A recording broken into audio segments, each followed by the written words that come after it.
Hello, everyone, and welcome to Grateful Gratitude. I'm Kris from Frito Nation Productions, along with Frito. How are you, Mark? Doing great, Kris. Thank you. And with Lolo as well. Hello, Lolo. Hey, Kris. Hey, Mark. Hey, Lolo.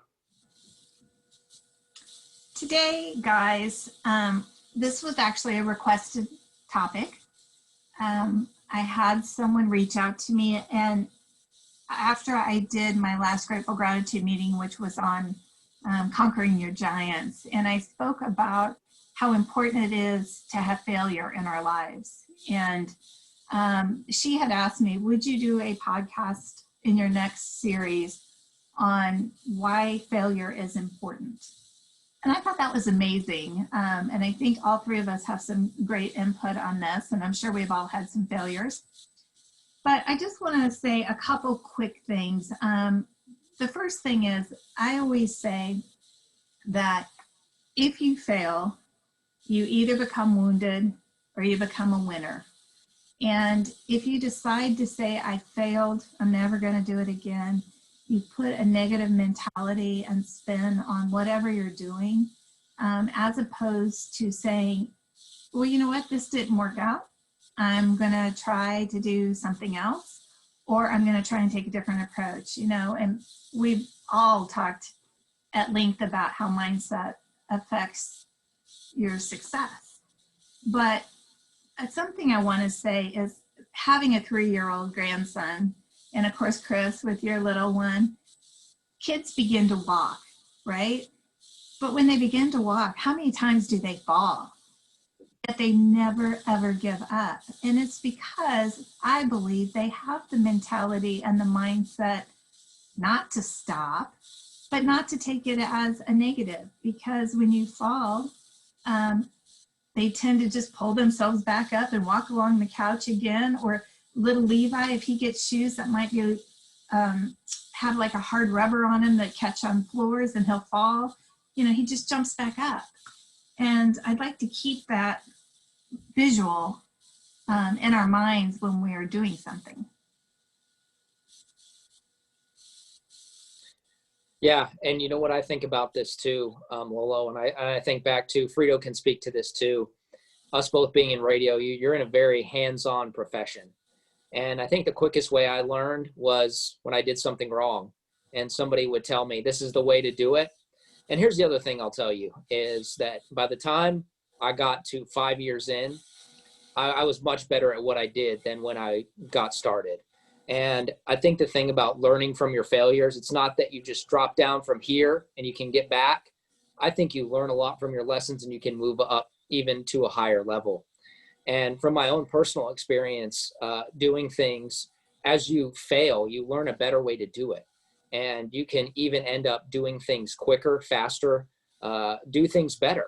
And so I apply that to my own life. And it's difficult at first when you do experience failure to see, hey, how am I going to be able to work this into my life? Why was this a good thing?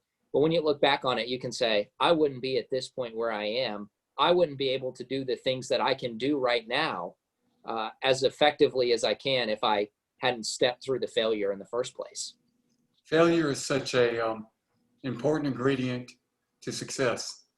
And when I say that, if you think and you watch any biographies or read any biographies, the greatest people in the world, the great inventors, failed again, and kept at it. The greatest business people in the world. Look, if you're afraid to fail, you're not going to succeed. If you look at failure the right way and understand that every failure is one step closer to finding that right formula, finding that right recipe. And I got to tell you that maybe I'm fortunate. After every failure I've had, I've come back stronger. Like Kris was saying, you learn from it, you move on. And you don't ignore your failures.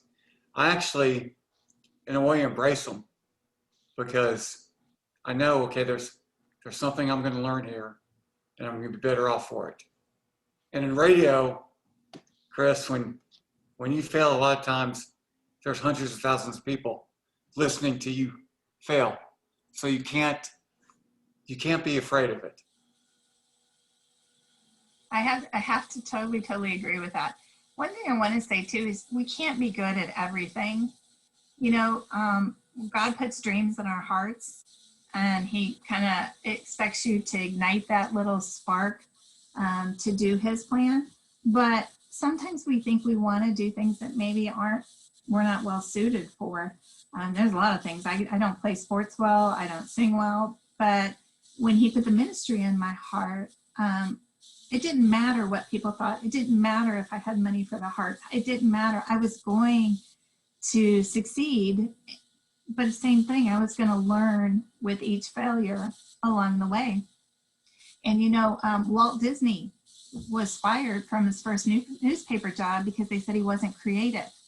And he went bankrupt when he had a film company that did cartoon movies. You know, those are huge things that he could have been set back. Yet we have Disney World, we have Disneyland, and his imagination maybe just wasn't seen by others until a certain point. I think your level of success, to make it a mathematical formula, it depends on your willingness to fail and your ability to recover from that failure. The combination of those two things, and once again, you've got to be willing to fail, and part of making that easier is knowing that you have the ability to recover from any failure that you have. You know, Frito and I were just talking about one of these examples the other day. When I think about failure and coming back from it, I think of, here's my sports analogy, is I think of the Buffalo Bills and their Super Bowl team in the 90s. They made a Super Bowl and they lost, but they were able to make it again. Now they kept losing, but 3 years after a loss, they were able to make it back. And they just ran into some really good teams, some of which were the Cowboys. But I look at that and I say, if those were a bunch of guys who were quitters, or those were a bunch of guys who weren't able to learn from their failures, there wouldn't have been a bunch of Super Bowls in there. And we see that a lot with athletes, like Frito mentioned. We see it all the time of a guy who will make it on just the cusp of winning a championship, or just able to make the playoffs. And next year, when they talk to him, they say, why were you able to do it this year? What's the difference? And he said, I learned from what I did wrong last year, and I hated the feeling of failure. And that's why I wanted to push so much harder. And that's really interesting, because when you talk, if you get to be personal with these superstar athletes, and you talk to them on a personal level, I always like asking them about their biggest failure. And they all have one. They all have their greatest moment and their biggest failure. And heck, I'm looking, and I really love this guy. Drew Pearson, right here, wide receiver for the Cowboys. Should have been in the Hall of Fame a long time ago. But every year, he thought he was going to get cut from the squad.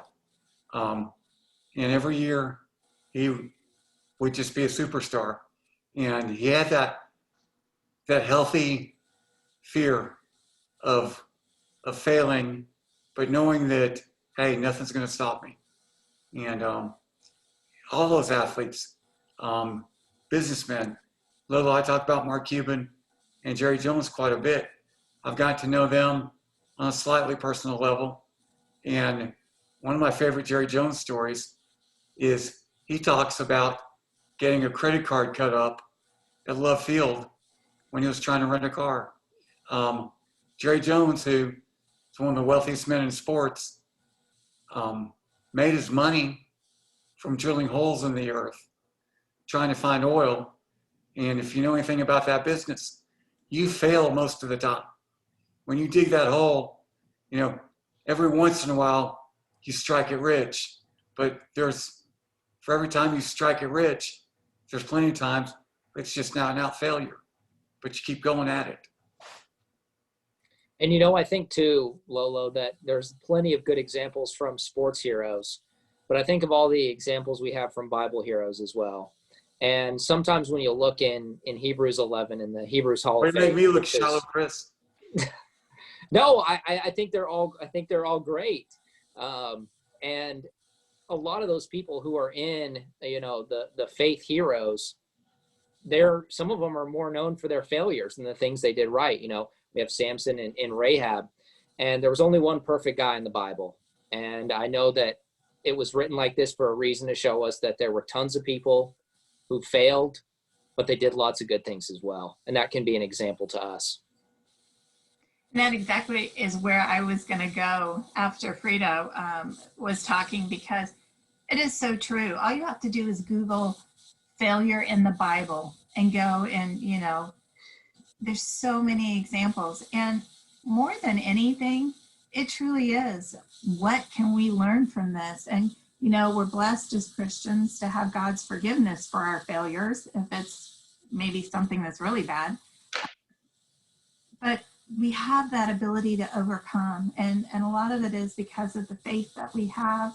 And a lot of it is just because we know that God's put us here for something, and we want to be successful for him.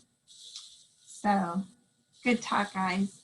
Absolutely. And we will be back with another topic, and subscribe to our YouTube channel or share our videos.